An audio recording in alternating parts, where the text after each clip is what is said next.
เล่มที่1แล้วสุดท้ายโอ้ยเนาะ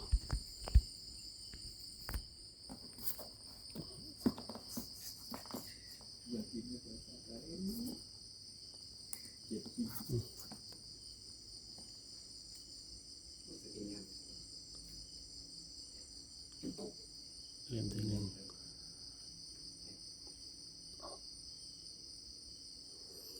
ยอดเสร็จแล้วเล่มก่อนพอดีผิดพลาดในการตัดเกียร์อะไรบ่ได้อันนั้นเนาะ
หมดก็ตั้งทางนี้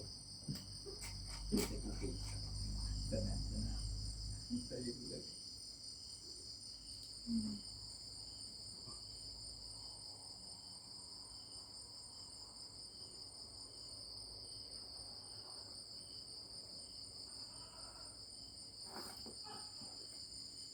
นั่นแหละเล่มที่1แล้วสุดท้าย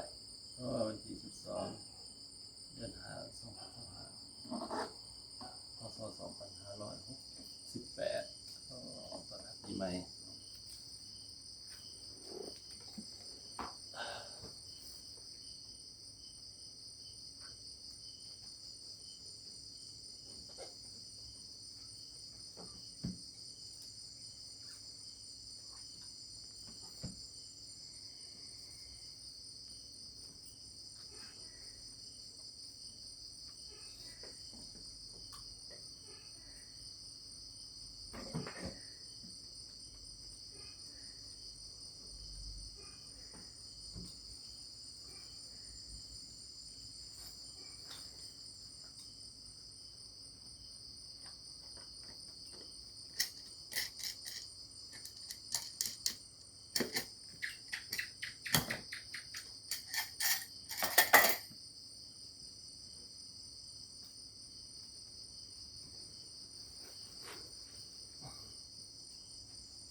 มันเป็นโครงสร้างตัวเอง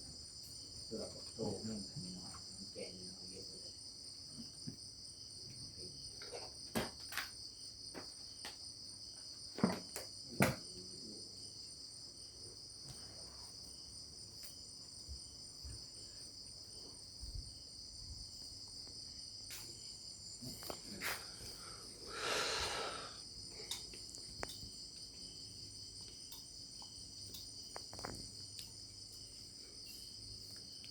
หนังสือพระไตรปิฎกเล่มสุดท้ายของการปกแข่งแล้วเรียบร้อยแต่ว่ายังบ่ร้อยมันบ่ทันแล้ว 100% เด้อแต่ว่าเฮายังสิติดตัวนี้เนาะนี่เฮายังสิติดตัวนี้มื้ออื่นพุ่นล่ะจะได้ขั้นตอนตัวนี้ขั้นตอนสุดท้าย45เล่มสาธุบุญเด้อ